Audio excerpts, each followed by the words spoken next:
Cinema గురించి మీ opinion ఏంటంటే? కల్కి అన్న నిజంగా ప్రభాస్ నుంచి ఇట్లాంటి ఎక్స్పెరిమెంట్ రావడం అసలు మేము ఎక్స్పెక్ట్ చేయలేదు నిజంగా.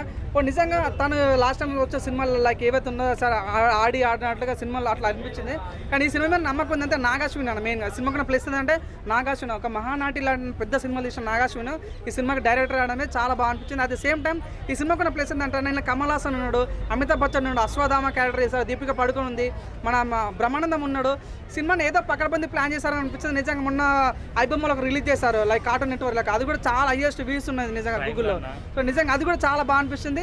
మీరు చూడండి సినిమాలో ప్రతి డైలాగ్ కూడా చాలా డిఫరెంట్ జోన్లో తీసుకెళ్లారు. అంటే దీపిక పడుకొని కొడుకు చుట్టూ సినిమా స్టోరీ తిరుగుతున్నట్టు అనిపించింది. అట్ ద సేమ్ టైం అంటే హీరో పేరు భైరవ అంటున్నారు.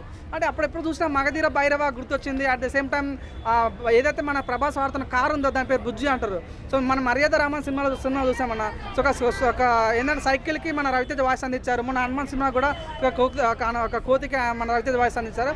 ఇందులో కూడా ఏదైనా సపరేట్ ఉండొచ్చు అనే ఫీలింగ్ ఉంది. నాకు నమ్మకం ఏంటంటే ఆ నాగాశ్విన్కు చాలా పట్టు ఉంది సినిమాల పైన.